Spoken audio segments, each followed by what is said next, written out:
Hey everybody, welcome back to Daniellability. Today I wanted to show you guys how I get in and out of my car and a couple of the features that I have on my car that make it accessible for me to drive.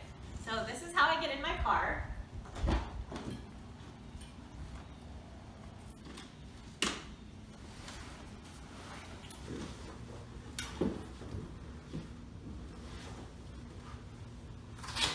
Take the cushion off.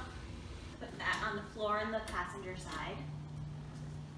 And turn this around. I hook the handle on the door.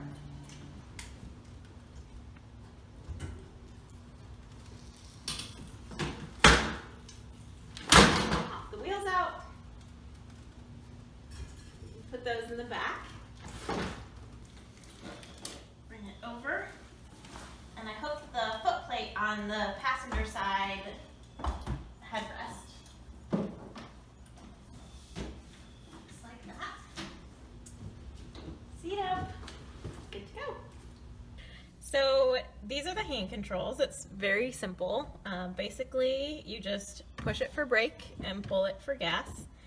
And some people have, if they have problems with dexterity, they'll have a knob on the steering wheel that helps them to turn it.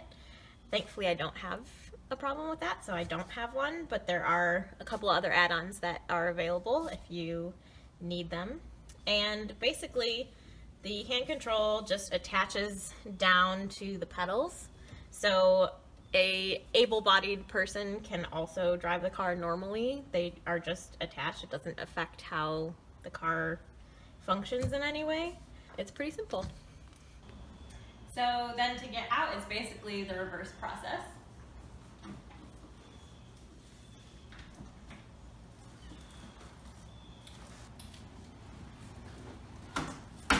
Again, hook this on the door.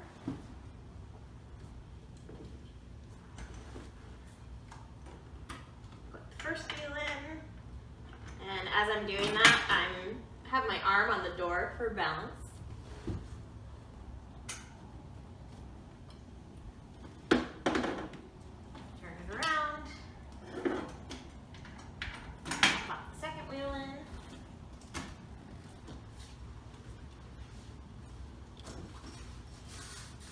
Cushion on.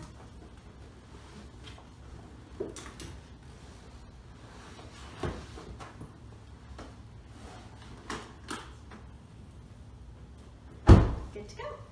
The other adaptable part of my car is the hatchback.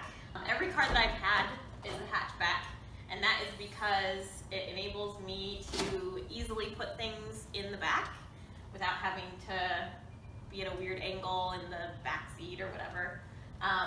So one of the things that they put on at the mobility place when I was getting the hand controls put on my car is this strap so that I can reach the hatchback. And it's actually something that they made up because since I'd had a hatchback before, I knew that it was a struggle. So they actually just bolted on this strap, and there's some Velcro on it, so it just attaches right there so I can easily open and close the door like that. One of the things that is in my Subaru, which I love, which actually came with the car, is this net, and it just attaches over here, and that makes it so that when I have groceries or anything like that, they're not gonna slide further into the car so that I can easily reach them.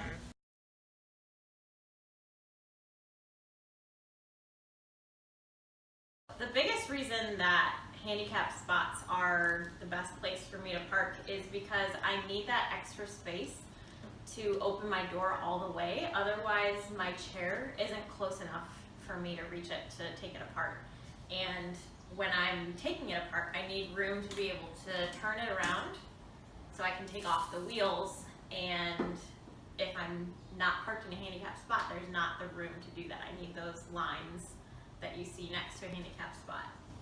If I don't park in a handicap spot, I can't open my door all the way, so I run the risk of hitting the car next to me when I have my chair hooked on there because the door may start to open further or whatever. So it also protects the car next to me if they aren't parked as close as a typical parking spot.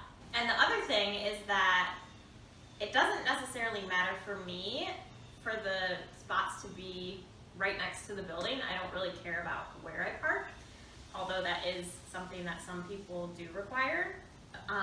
It's more about the space that I need in order to be able to get in and out. Because I've had it happen where all the handicap spots are full, and I will park in a far away spot hoping that I don't have anybody next to me so I can get in and out, but then when I come out of wherever I'm at, there's a car parked there and then I can't get into my car. So those are just a couple of the reasons why handicap spots are really important to be used for people with disabilities.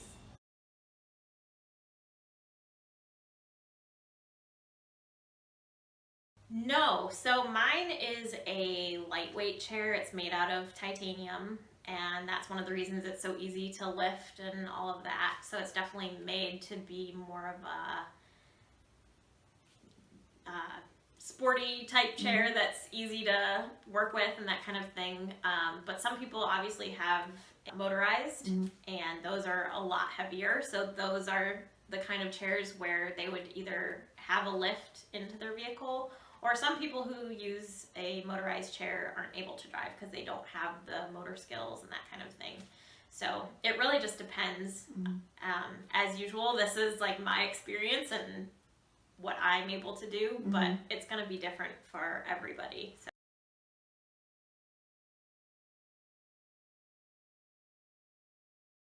When I bought my car, I then had to take it to a mobility center, and it took them about 2 weeks to install the hand controls. So like I mentioned, they're just an attachment, so you can still drive the car normally. So if somebody were to be in a situation where they weren't originally using a wheelchair, but then now they are, they would just have to go somewhere and have those installed.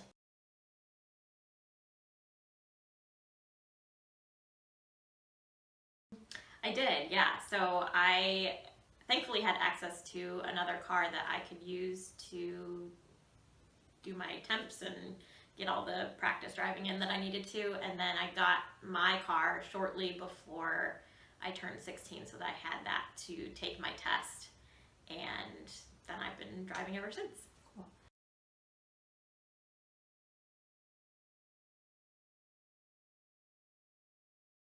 They were amazing. Yeah, so before I had a Subaru, I had a Toyota, and it was also a great car that I loved and had for a long time. But one of the things that blew my mind when I got my Subaru was they actually compensated me for the cost of the hand controls, which had never been the case before. Actually, the car that I got didn't originally have leather seats, but I knew that I wanted those because it's easier to transfer in and out with the smoothness of the leather as opposed to cloth seats. So they put those in there for me and did a couple things to make it easier.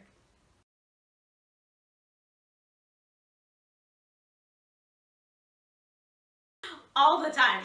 It pretty much happens anytime I go out, that as I'm getting out or into my car, somebody's passing that's just like, oh my gosh, what's going on? You know, because they'll hear my chair fall as I take the wheel out or whatever, and I think they think I need help or something. So I have people ask me all the time, can I help you? You know, what's going on? And or I just see a look of shock that there's this girl who's in a chair just getting in and out of this normal looking car. So that's definitely a reaction I get on a regular basis.